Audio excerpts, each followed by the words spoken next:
Olá, pessoal. O nosso próximo convidado, o nosso próximo palestrante, ele é o presidente do Conselho de Administração da Península Investimentos, é presidente do Conselho de Administração da BRF e é membro do Conselho de Administração da Carrefour Brasil. E é também um dos empresários mais bem-sucedidos do Brasil. Sem mais delongas, Abílio Diniz, por favor, vem para cá.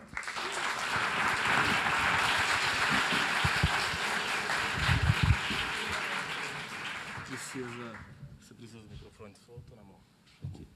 Aqui você clica, passa para frente, tá ok? Clica onde aqui? Clica aqui, passa para frente, aqui para trás. Ok. Ok. Bom dia a todos. Good morning for everybody. I chose to do my speech in Portuguese, my native language, because the audience is Brazilian people and the people that speaks Portuguese. And because my intention is to speak to you much more from my heart than from my head. Much more emotion than rational.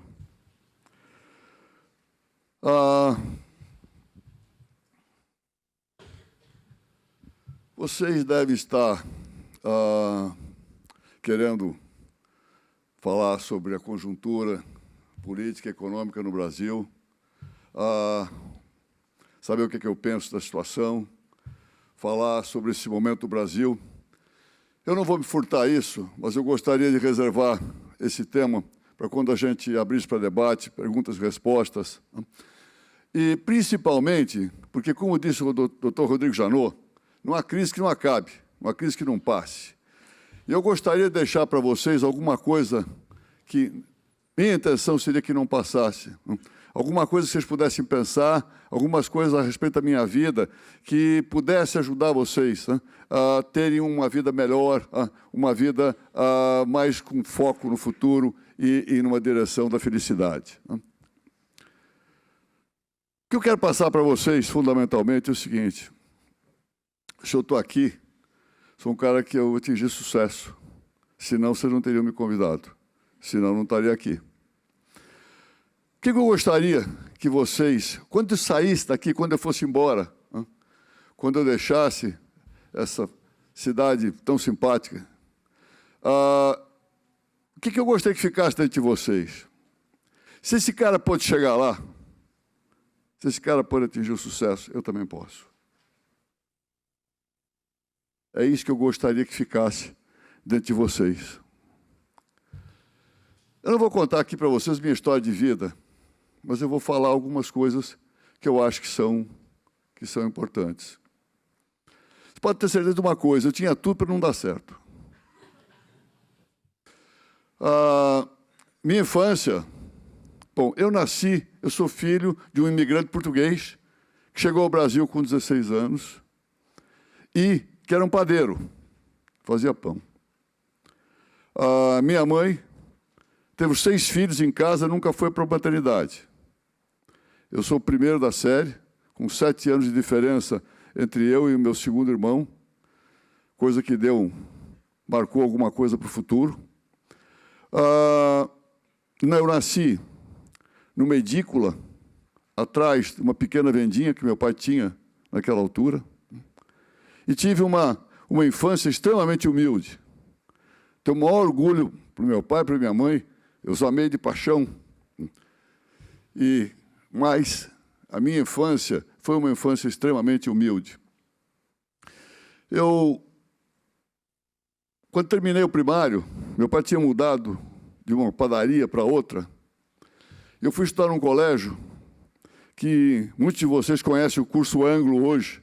O colégio daquela altura, o colégio Anglo-Latino, não existe mais há muito tempo, mas que deu origem ao curso Anglo, a tudo aquilo dos sistemas de ensino que existe hoje.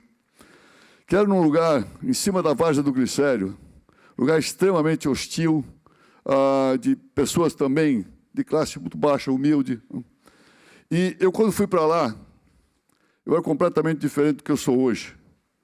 Eu era baixinho, gordinho, um pudim. Evidentemente, naquele ambiente hostil, eu sofri todas as possibilidades de bullying. Sofri muito. Eu saía do colégio e ficava esperando meu pai, que me levava para casa à noite. E eu ia lá para a Várzea do Glicério. Jogava futebol, até futebol sempre foi uma coisa que eu me virei sempre bem, aquilo me dava um status um pouquinho superior. Mas, pô, eu apanhei para burro, pô. Sofri muito, muito, muito, hein? Com aquela morfologia, do jeito que eu era, como é que eu fui. E aí, eu enfrentei o meu primeiro desafio. O desafio de um dia parar de apanhar. E aí eu fui descobrir uma academia que tinha tudo quanto era espécie de luta. Tinha boxe, tinha capoeira, tinha judô, tinha tudo que você podia querer fazer. Um dia eu entrei lá e perguntaram para mim, pô, garoto, o que é que você quer fazer? Eu quero fazer tudo. Mas eu me fixei muito mais no boxe. E até está ali uma foto que não é daquele tempo, é atual, até porque eu vou voltar nela depois. Isso aí, o esforço que eu fiz fisicamente me transformou completamente. Também a genética também. Eu espichei. Com 14 anos, eu tinha praticamente a altura que eu já tenho hoje. E era uma pessoa completamente diferente. Passei a bater. E aí isso marca um pouco as pessoas. Deixa de apanhar, passa a bater. Vivi muito na rua. Meus pais, com 14 anos, com 15 anos, 14 para 15 anos, me tiraram dali e me colocaram num outro colégio que muitos de vocês conhecem, existe até hoje, o Colégio Mackenzie. Meus pais estavam um pouquinho melhor de vida. E meus pais conseguiram, na realidade, me tirar da rua. Mas acho que nunca conseguiram tirar totalmente a rua dentro de mim. Isso marcou bastante a minha agressividade, bastante as coisas todas que eu fiz, para o bem e para o mal. Fui um grande esportista, até hoje me exercito bastante, com bastante vigor. Fui tricampeão brasileiro de motonáutica, fui vice de automobilismo, categoria turismo, fui campeão brasileiro de polo a cavalo, joguei um bom tênis, joguei um futebol, achava que era bom, achava que fui um bom goleiro. E, enfim, o esporte sempre marcou a minha vida. Essa agressividade que eu trouxe me conduziu pela minha vida toda, acho que para o bem e para o mal, acho que também nos negócios e tudo aquilo que eu fiz, essa agressividade foi boa, foi importante. Mas o que eu estou querendo deixar para vocês? Eu não tenho nada de excepcional, nada de diferente que vocês não tenham. Tenho certeza que eu tenho uma inteligência na média. Sou um cara que não estou nem para baixo nem para cima. E o que é mais importante, que vocês podem ver pela minha trajetória de vida. Eu nunca fui o cara que vocês possam dizer, este é o cara. Ele estava lá, no dia certo, na hora certa, no momento certo, e toda a felicidade do mundo caiu em cima dele, ou todo o dinheiro do mundo caiu em cima dele. Não. A minha trajetória nunca foi marcada por grandes saltos, por coisas espetaculares. Foi uma trajetória de você ir subindo degrau a degrau. Eu estava contando para o Danilo que me recebeu, eu me formei na GV em São Paulo, fui aluno da segunda turma da Escola de Administração de Empresas da Fundação Getúlio Vargas. E quando eu estava para me formar, final da década de 50, vocês nem sabem o que é isso, pô. Existiam poucas oportunidades de emprego, de trabalho em São Paulo.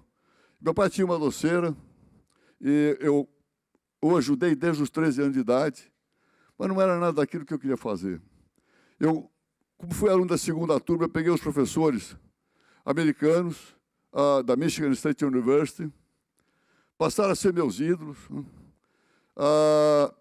Eu contava para me formar, o que eu fiz, o que eu decidi. A gente já tinha um dinheirinho naquele tempo, nada de muito especial, mas que dava para pagar um curso aqui nos Estados Unidos, com um pouquinho de trabalho que eu fizesse também.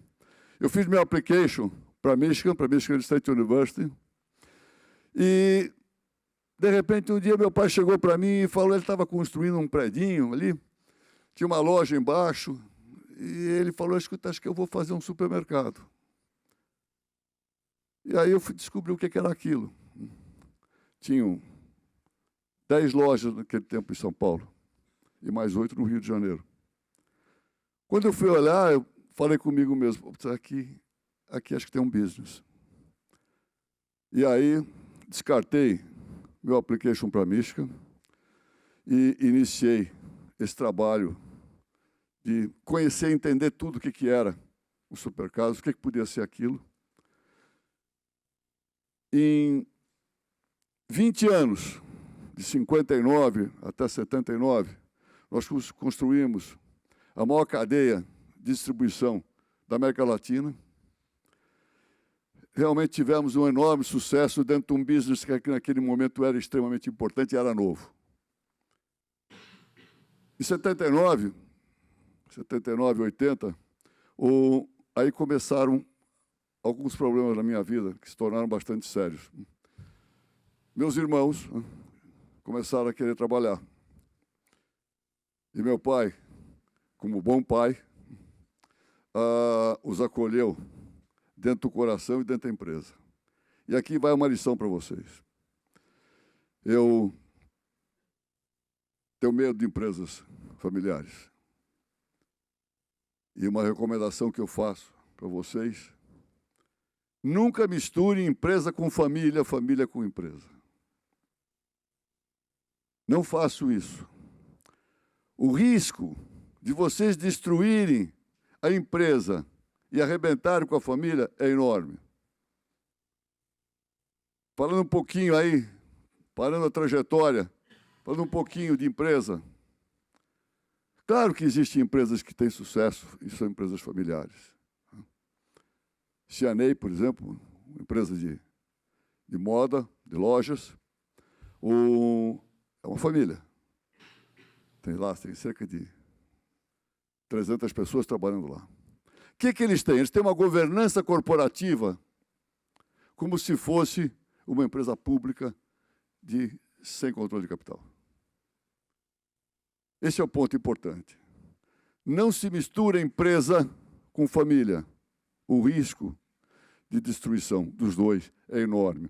Isso é uma das coisas que eu ensino para os meus alunos, uma das coisas que me dá muito prazer, muita alegria na vida. Eu sou professor da Getúlio Vargas, tem um PEC lá, de liderança e gestão, e eu ensino isso para os meus alunos. Não misture. O risco de destruição é enorme. Muito bem, com a vida dos meus irmãos, e meu pai os acolheu, repartiu a empresa em capitanias hereditárias e deu uma a cada um deles. Eu, frustrado com aquilo que eu estava vendo, eu recebi um convite naquela altura do então professor, ministro da Economia, ministro da Fazenda no Brasil, professor Mário Henrique Simons, me convidou para ser membro do Conselho Monetário Nacional. E eu fui um cara que sempre gostei de economia, estudei economia, aceitei, e entrei para lá e disse, eu vou ajudar a reformar o Brasil. Num momento muito difícil, onde eu sempre considerei, até o ano passado, aquela crise muito mais dura, muito mais tough do que a de hoje. Hoje eu não sei. Mas era um momento muito difícil, choque do petróleo, o petróleo explodiu de preço, o Brasil com uma enorme dívida. Eu negociei muita dívida aqui nos Estados Unidos, ajudei a negociar muita dívida aqui nos Estados Unidos. Nós éramos tratados como devedores e com receio que nós não fôssemos pagar a nossa dívida. Felizmente, sempre conseguimos rolar e sempre pagar. E esse custo, os brasileiros não tiveram que suportar. Felizmente. Mas eu passei 10 anos da minha vida como membro do Conselho Monetário Nacional no Brasil, a década de 80, que eu considero a minha década perdida. My lost decade. Não fiz nada, embora tenha algumas pessoas daquele tempo que acho que mais para serem gentis comigo, dizem que eu fiz muita coisa. Eu acho que não fiz nada de importante. Mas dei 10 anos da minha vida para isso. No final disso, quando eu estava voltando para a minha empresa, o Pão de Açúcar estava praticamente quebrado, praticamente indo à falência. Eu nunca fiquei completamente ausente lá, mas virei as costas.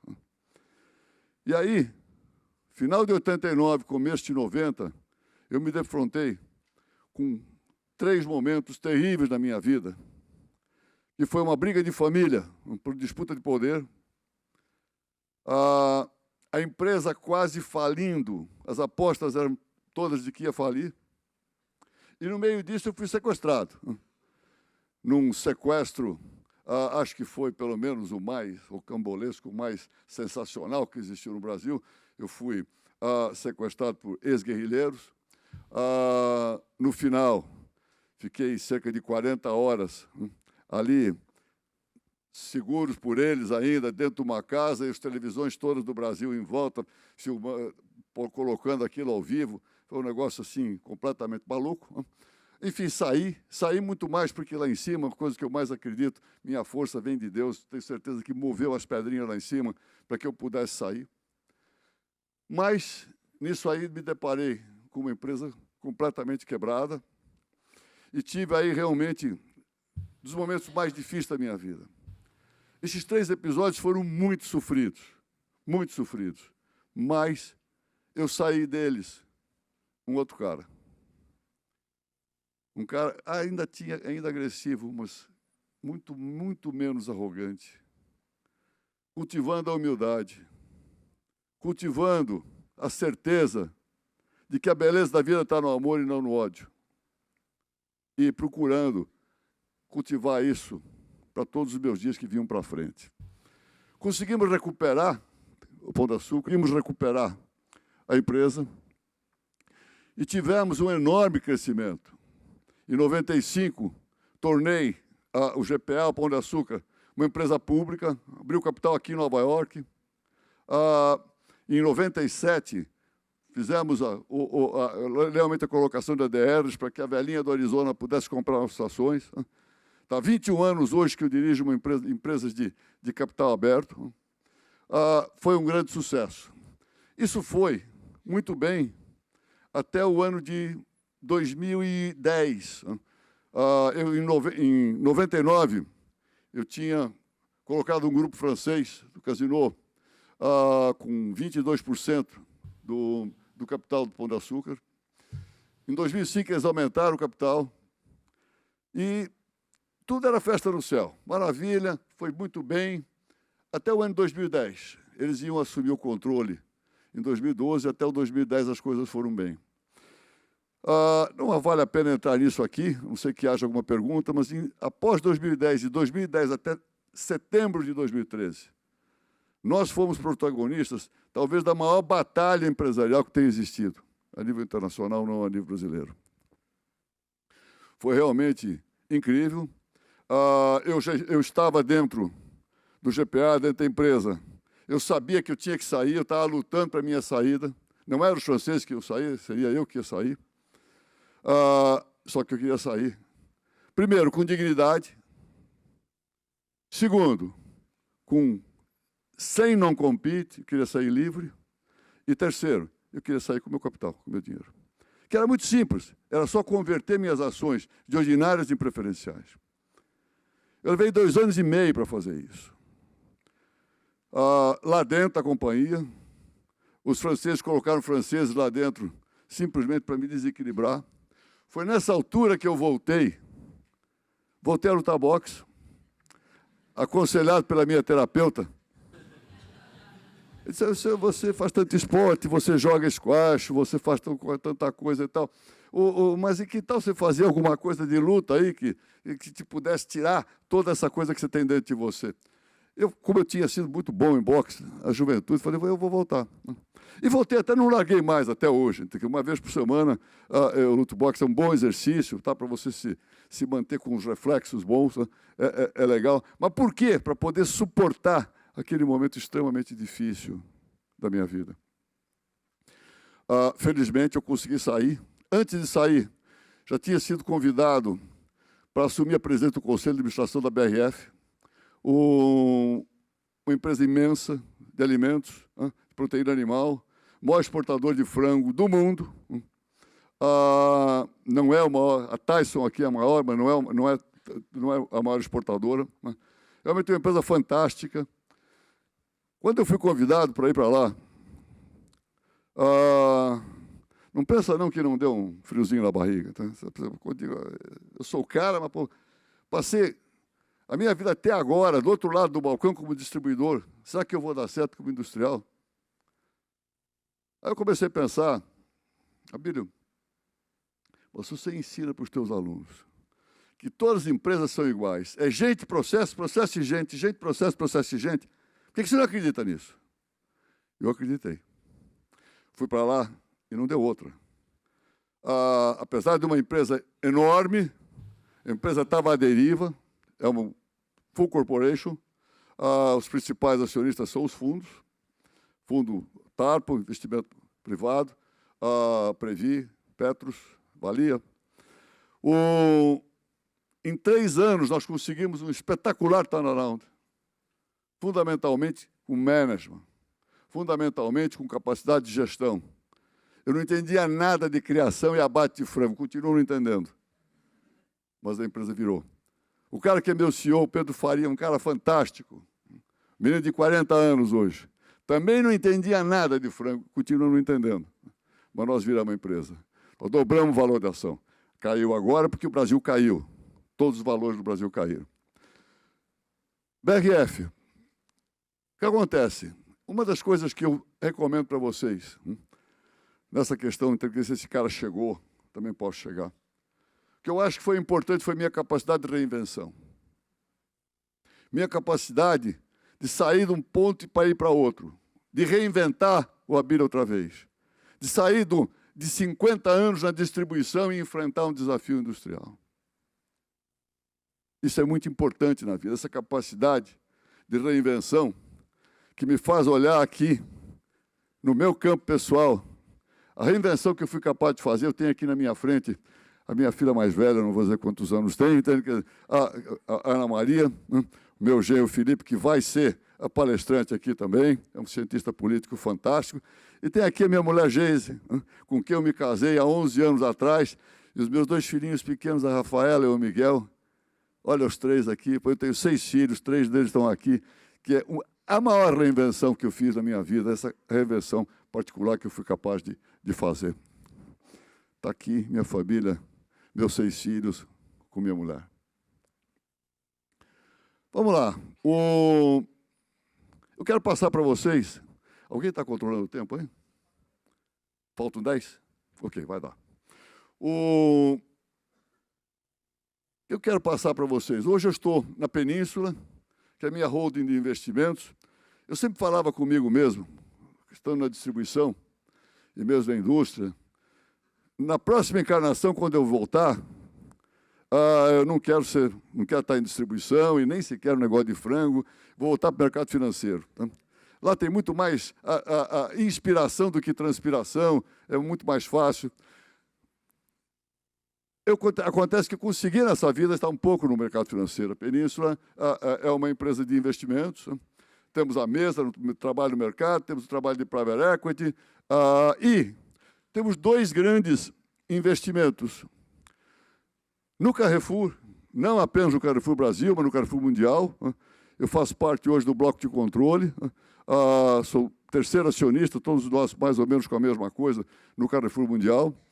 Acabei de ser nomeado para o Conselho de Administração e tem aqui um grande desafio de transformar essa empresa, que já foi a maior empresa de distribuição do mundo, que volte a ser. A importância não é o tamanho dela, que ela volte a ser a maior do mundo. A importância é que ela volte a ser a melhor. Esse é um dos grandes desafios que eu vou enfrentar. A BRF, que eu já falei para vocês, que é uma empresa fantástica, estou muito feliz nela. O que eu quero passar para vocês um pouquinho?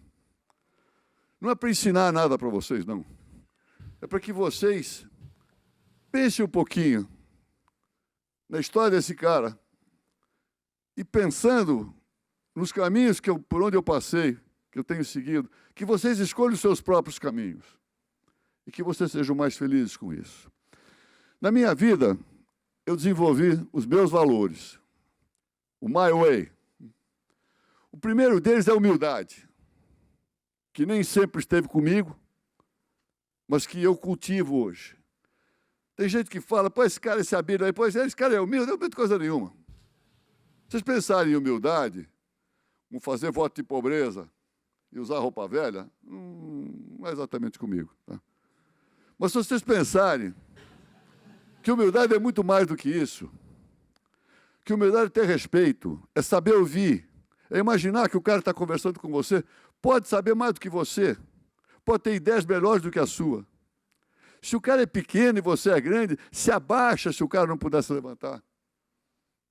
Mas escuta, tem respeito. Se abre para aprender. Uma das coisas mais importantes na vida, vocês estão aqui para estudar, uma das coisas mais importantes na vida, aprendam. Estude. O cara que estuda e aprende não envelhece. Pense nisso. Determinação e garra. A gente tem que saber o que a gente quer na vida. A gente tem que escolher, a gente tem que saber o que a gente tem que buscar. E aí vai buscar mesmo. Vai buscar com garra. Disciplina. Eu não faria nada do que eu faço, ou do que eu tinha feito na vida, se eu não tivesse disciplina. Disciplina, para mim, não é apenas valor, é ferramenta. Ferramenta para poder fazer as coisas que a gente quer fazer.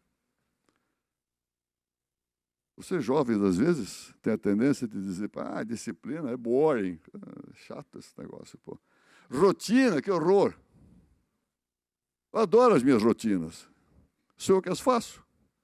Por que eu não posso fazer rotinas legais, bacanas, e que me possibilitem fazer as coisas? Disciplina é fundamental. Equilíbrio emocional. O que é o equilíbrio emocional?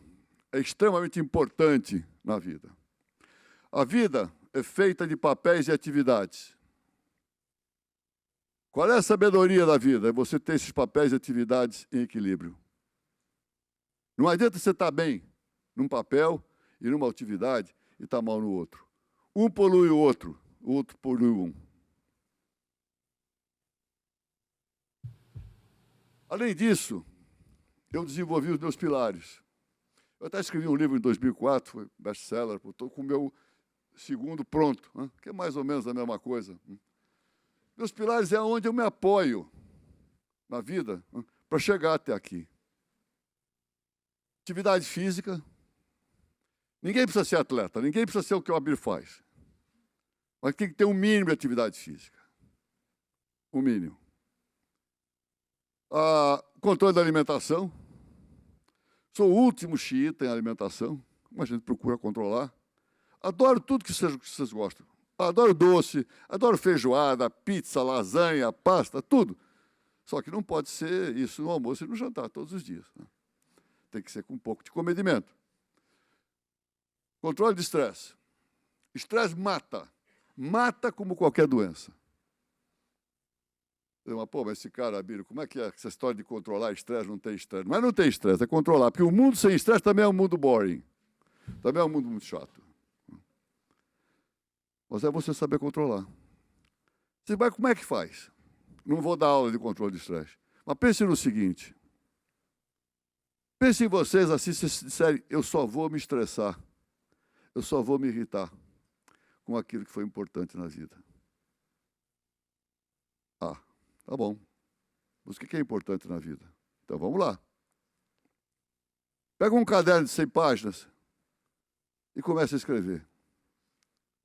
E pensa, vocês vão preencher 2, 3 linhas no máximo. O que é importante na vida? Você, tua saúde, tua família, tua integridade. E mais, o restante é o resto. Pensem nisso. Vocês não podem se irritar com o trânsito. Vocês não podem se irritar com as coisas que vocês... com o horário. Se vocês estão se irritando com o horário, porque vocês não souberam programar, não souberam fazer agenda. Pensem nisso. E controle o estresse. Autoconhecimento. Eu acho que a gente tem que se conhecer. Aí... alguém fala, eu vi a palestra do Abílio, ele falou em autoconhecimento. O cara mandou todo mundo para fazer terapia. Não é assim. Mas, minimamente, vocês têm que saber, vocês têm que se perguntar, se questionar, quem é que está dentro de vocês? O porquê das suas reações. Por que você ficou tão triste? Por que você ficou tão irritado? Por que você ficou tão contente? Minimamente saber quem é o cara que está lá dentro. Espiritualidade e fé. Isso é muito pessoal. Isso é meu. O Abílio tem alguma coisa de excepcional? Não tenho. Mas qual é a maior força do Abílio? É a fé que ele tem em Deus. Mas isso é pessoal meu. Por último, dos meus 6 pilares, o amor. Eu não consigo imaginar uma vida sem amor.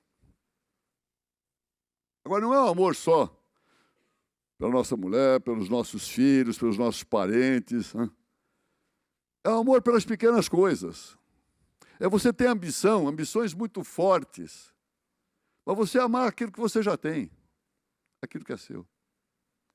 Você amar a vida, você amar a saúde, aquilo que Deus te deu.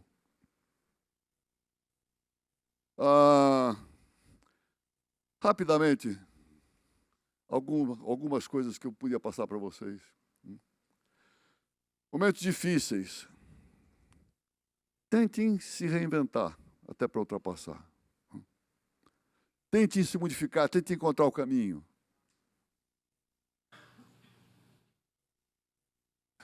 Isso aqui é muito importante. Eu hoje sou um profundo estudioso de longevidade, longevidade com qualidade. Claro, eu sou mal interessado nisso. Eu estudo, nós estudamos muito, muito, muito, muito. E fazemos muita coisa em torno para passar conceitos de longevidade para frente. A longevidade se pensa jovem, quando é jovem. Vocês têm que escolher hoje como é que vocês vão querer subir a escada quando tiver 60 ou 70 anos. É hoje que vocês decidem isso, não é lá na frente. Pensem numa vida com melhor qualidade. Pensem no futuro e desejem um futuro com qualidade. Riscos. Tem que tomar risco, pô. A vida é um risco, pô. Vocês estão vivos hoje, vocês não sabem amanhã. Tem que tomar risco. Claro, tem que tomar risco calculado, sabendo o que vai fazer. Mas a pior coisa é morrer de medo. Não tenham medo. Tem que arriscar. Uma coisa que é característica minha, que eu passo para vocês, porque não é só a Abílio que fala isso. São os estudiosos das empresas, do sucesso das empresas. Eu sempre fui muito mais um copiador na minha vida do que um inventor. Inventar é muito complicado. Pode ser até que você invente alguma coisa quando você está copiando. E você consiga até copiar melhor. Existem muito poucos campos onde você precisa inventar. Tecnologia da informação é um. Até pelo seguinte, que a velocidade é tão grande que quando você está copiando, você já está ultrapassado. Já passou. Indústria farmacêutica é outra. Extremamente importante. Mas tem que ter muita pesquisa, tem que ter pesquisa profunda. De resto, copia, tenha benchmarks. Eu quero fazer tal coisa. Quem é o cara que está fazendo isso melhor no mundo? Dispute em campeonato mundial, não dispute em campeonato nacional. Procure ser o melhor do mundo, buscar o cara que está fazendo melhor, pelo menos como referência, para ver se dá para você fazer. Olha, uma coisa que eu aprendi. Não adianta reclamar. Não adianta ficar buscando culpados quando alguma coisa é errada. Quando alguma coisa dá errado, olha no espelho e não na janela. Olha para você. Porque o que está dentro de você, o que você fez de errado, você controla. Você pode melhorar. Aquilo que está lá fora é muito mais difícil. É isso aí. Olha no espelho e não na janela. Outra coisa, eu costumo também passar para as pessoas. Não tomem decisões antes do tempo. 2 minutos, vamos lá, acho que dá.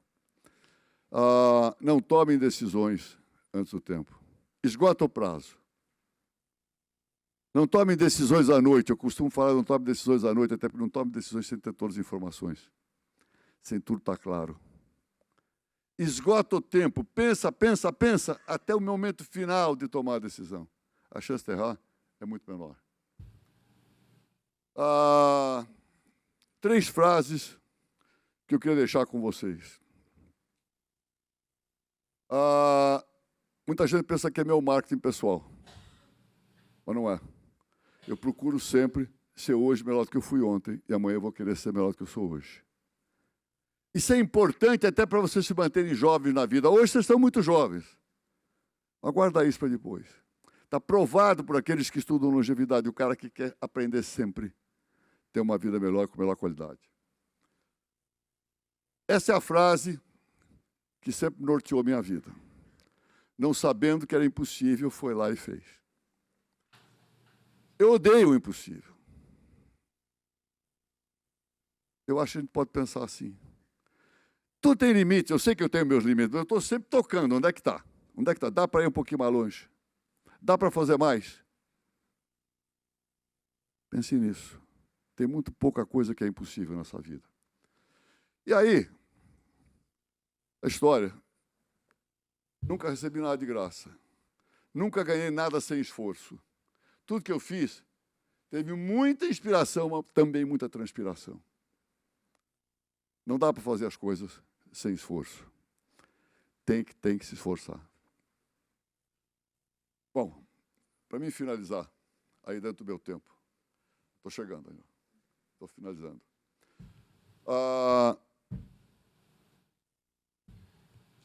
O Great by Choice é uma frase que eu gosto muito, que eu aprecio muito.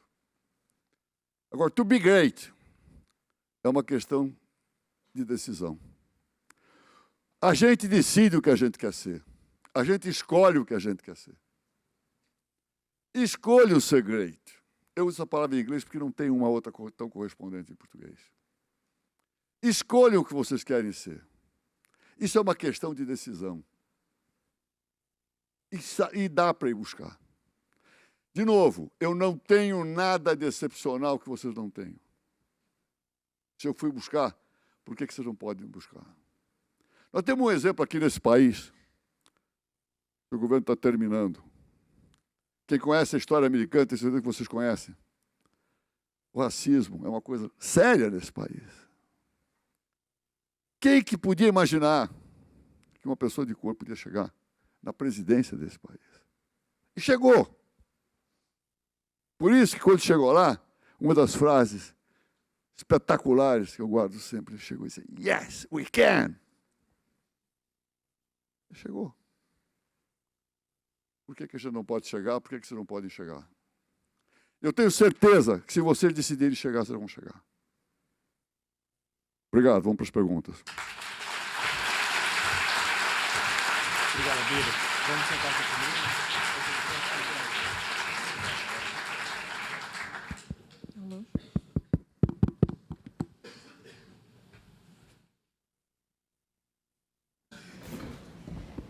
Obrigado, pessoal. A gente vai partir agora para a parte das perguntas, lembrando as 3 regrinhas para a pergunta que a gente tem, tá? Primeiro lugar, se apresente, fale o seu nome e qual que é a sua instituição. Segundo lugar, por favor, tentem manter menos de 30 segundos por pergunta. Terceiro lugar, toda pergunta termina com ponto de interrogação, tá ok, pessoal? A gente vai ter 2 microfones, um aqui no corredor da esquerda, outro da direita, e eu vou pegar perguntas alternadas direita e esquerda, tá ok? Vamos começar.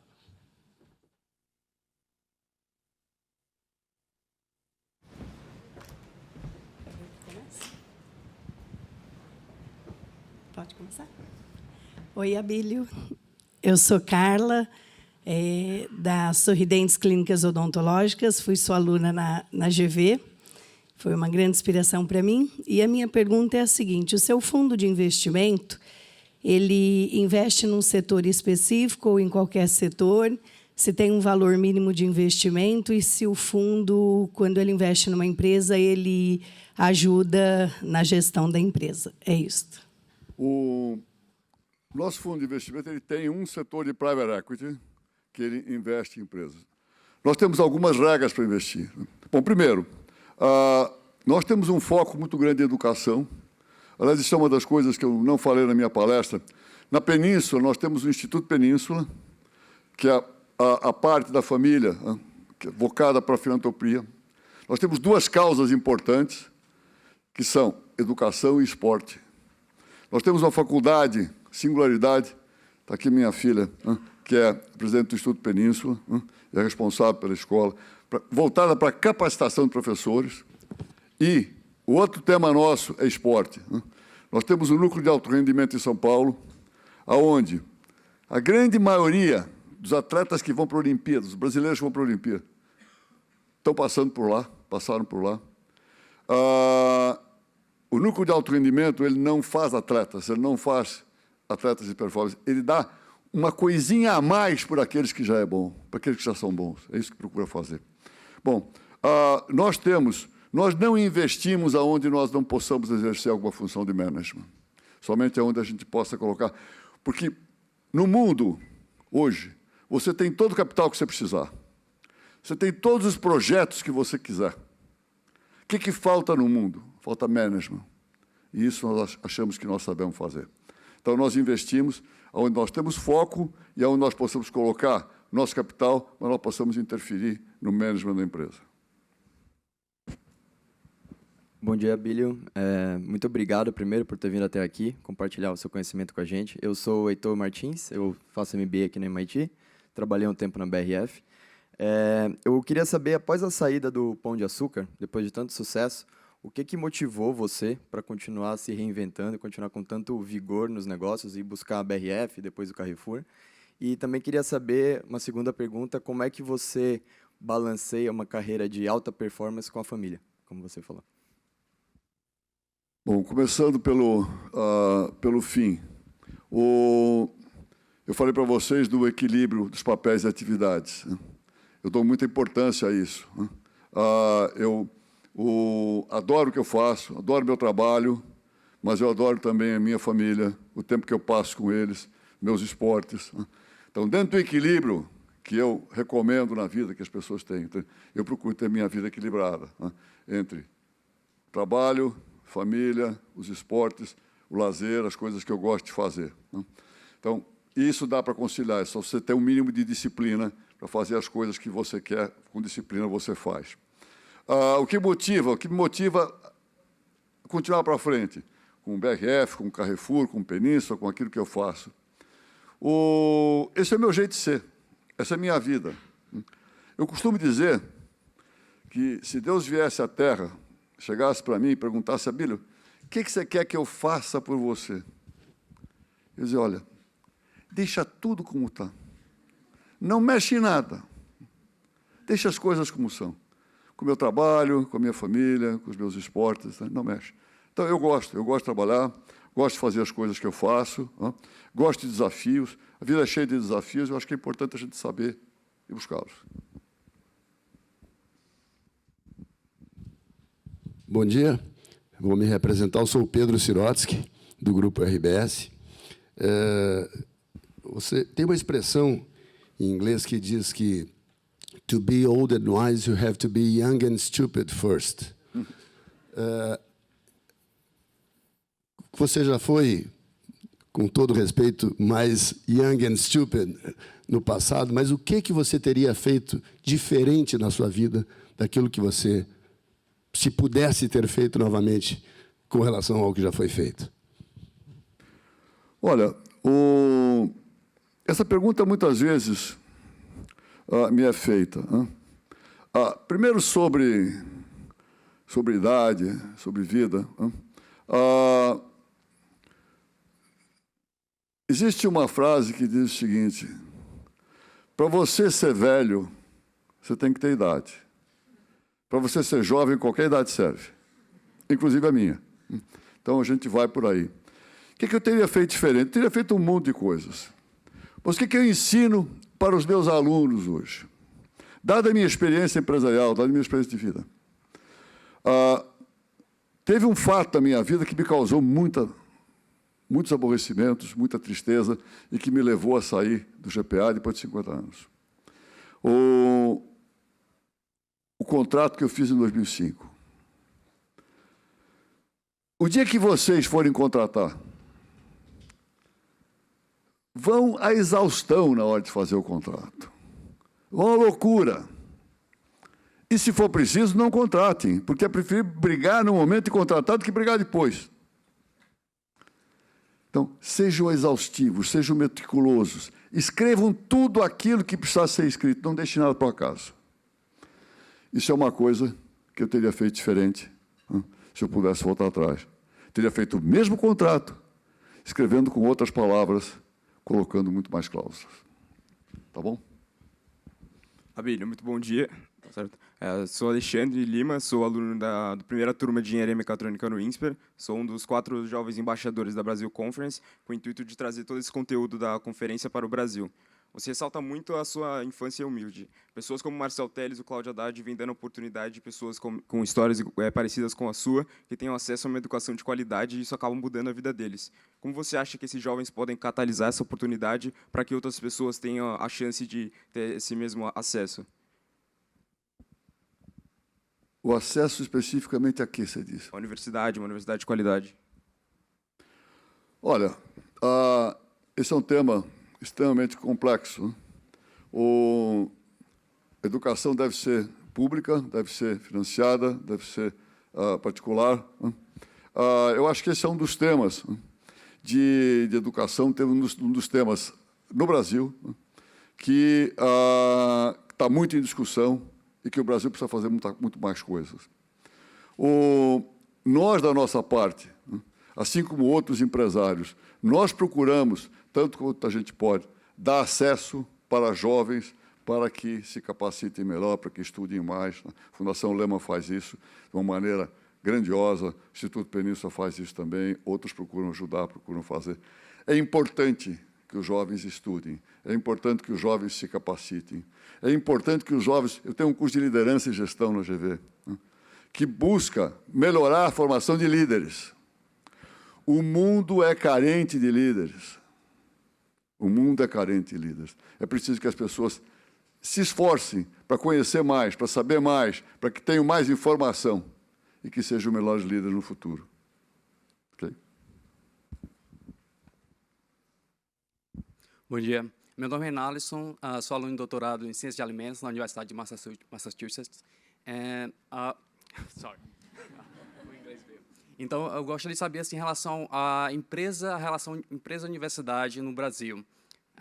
Quão é importante o investimento em pesquisa científica e como os investidores eles encaram esse investimento, provavelmente de alto risco, para as empresas, no caso.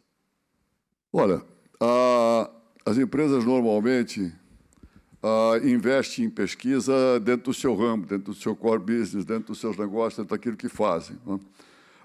Apoiar a pesquisa é extremamente importante. Nós, do Instituto Península, nós temos uma parceria com o Einstein, com o Hospital Albert Einstein, que agora inaugurou a sua universidade, a sua faculdade.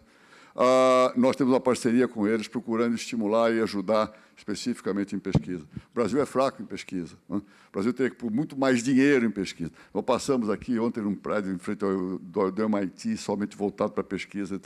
É um negócio assim, pesquisa, pelo menos do cérebro, só especificamente sobre isso. Vocês estão aqui, vocês veem isso. O Brasil investe pouco nisso, precisamos investir muito mais. As empresas, normalmente, elas investem em pesquisa de acordo com aquilo que é o seu core business. Pelo lado da filantropia, a gente procura fazer alguma coisa, o Instituto Península procura investir também em pesquisa. Ok?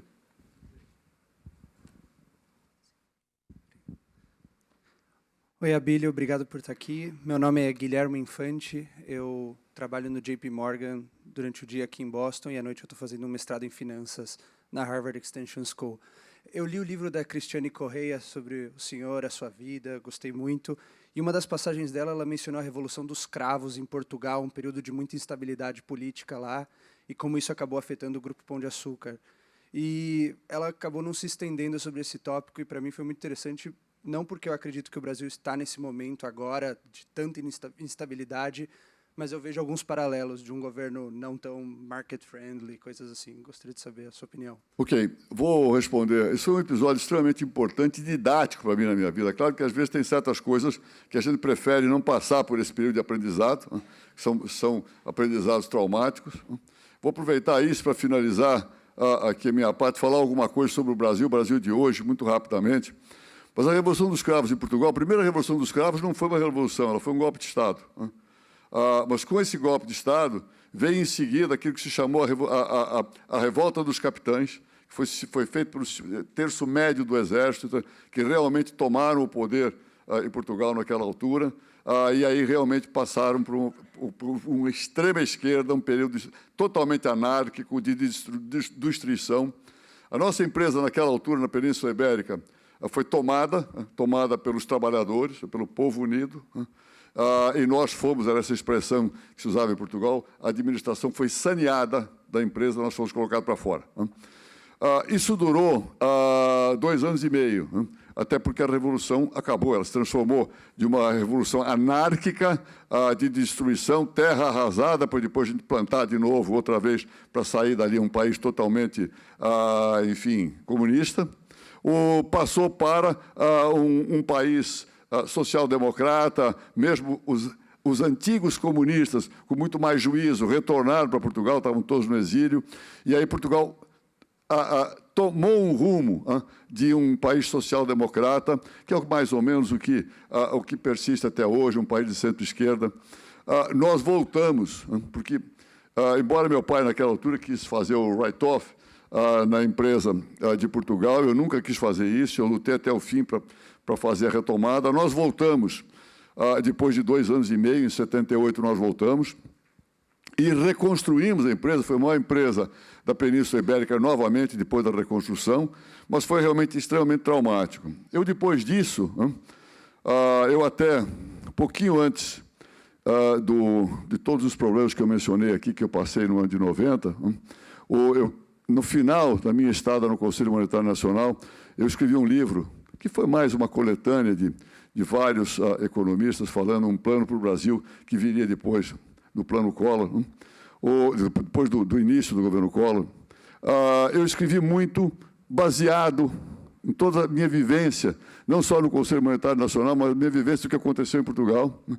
Dediquei o livro, naquela altura, para minhas 2 primeiras netas que eu tinha naquele tempo, as filhas da Ana Maria, para que a Bruna e a Bianca tenham sempre orgulho do país onde elas nasceram. Muito foi fruto da frustração, tudo aquilo que eu vi acontecer em Portugal. Foi uma experiência importante, me marcou muito mais com esse sentimento de Brasil, de sua necessidade de a gente lutar pelo nosso país, para que seja um país melhor. E aí eu aproveito para terminar a minha fala. Vocês não perguntaram nada, felizmente, sobre a questão como é que o Brasil vai, como é que o Brasil está hoje, para onde é que ele vai. Eu vou dizer para vocês o seguinte, aquilo que eu penso. Eu sempre fui, eu tenho um viés, eu sempre fui um apaixonado pelo Brasil, eu sempre amei o meu país com muita força, nasci lá, pretendo morrer lá. Então, tirando esse viés, eu acho que o país vai entrar, sem dúvida nenhuma, num momento melhor. Eu não tenho dúvida disso. As coisas já aconteceram. Eu estive aqui, numa das minhas vindas aos Estados Unidos, em novembro, falando para investidores em Nova York, falando pela BRF, para investidores em Nova York, eu disse a todos eles, Brasil is for sale. Aproveitem. Os que não aproveitaram devem estar arrependidos, porque naquela altura o dólar estava quase a 4, e hoje está ao redor de 3,50. É importante investir no Brasil. O Brasil mais precisa de investimentos. Investimento interno e externo. Tem que voltar a confiança. O Brasil precisa recuperar essa confiança, tem que recuperar a credibilidade para que haja investimento e o país possa crescer. Quem conhece um pouco mais esse Brasil, e eu fui conhecer mais ainda agora pela BRF, entrando pelo sertão, entrando por Mato Grosso, entrando pelo mundo da soja, do milho, você vai olhar para esse lado, você encontra um Brasil que dá certo, um Brasil que não tem problema, um Brasil que pode alimentar o mundo, feeding the world. Esse é o Brasil. O Brasil tem condições de ser realmente um país, o berço para grandes investimentos. E tem muita coisa que está meio destruída no Brasil e que pode ser recomeçada. O Brasil precisa de investimentos, precisa de confiança. Eu espero que esse novo período comece agora. Tem muita gente no Brasil pensando em si próprio, muito político no Brasil pensando em si próprio. Tem que pensar maior, tem que pensar grande, tem que pensar no Brasil. Não é o momento mais de discutir, Não é momento de discutir se impeachment é golpe ou não é golpe, não é momento mais disso. É momento de olhar para frente e seguir para um Brasil melhor. Eu conheço muito bem a presidente Dilma. Eu sei que ela é uma pessoa honesta, correta e bem-intencionada. Acontece que o governo não deu certo. É preciso reconhecer isso. E é preciso dar oportunidade para que as coisas corram melhor, para que as coisas se desenvolvam. E essa oportunidade tem que vir agora. É importante que haja, não um pacto, eu não gosto de pacto, mas que o Michel Temer, ao assumir, busque reunir os líderes que existem nesse país e que os líderes do país assumam a responsabilidade de lutar por um país melhor. É essa a expectativa. É preciso formar, juntar as lideranças e que as lideranças assumam a sua responsabilidade. E eu espero que isso venha a acontecer. E nós vamos ter aí um país realmente muito melhor. E aí os investidores vão vir para o Brasil e vão lamentar que não entraram a 4, e aí perderam aquela oportunidade. Mas vão entrar, porque o Brasil é um país de enormes oportunidades. Queria agradecer a todos vocês pela atenção, até pelo carinho, como vejo que vocês me olharam, estão me olhando.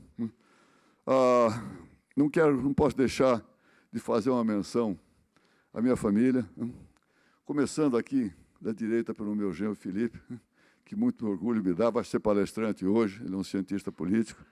Pela minha filha Ana Maria, que está aqui, a minha primeira filha, a Rafa, com 9 anos, Miguel com 6, e a minha mulher Geise, que esse Abílio que está aqui hoje, ela é grande e responsável, por eu ser um cara muito melhor. Nós nos conhecemos há 16 anos, e aí eu melhorei muito nesse período. Queria agradecer a todos vocês, a minha família que me ouviram, e olha, tenham confiança. Great by choice. Lutem por isso. Obrigado.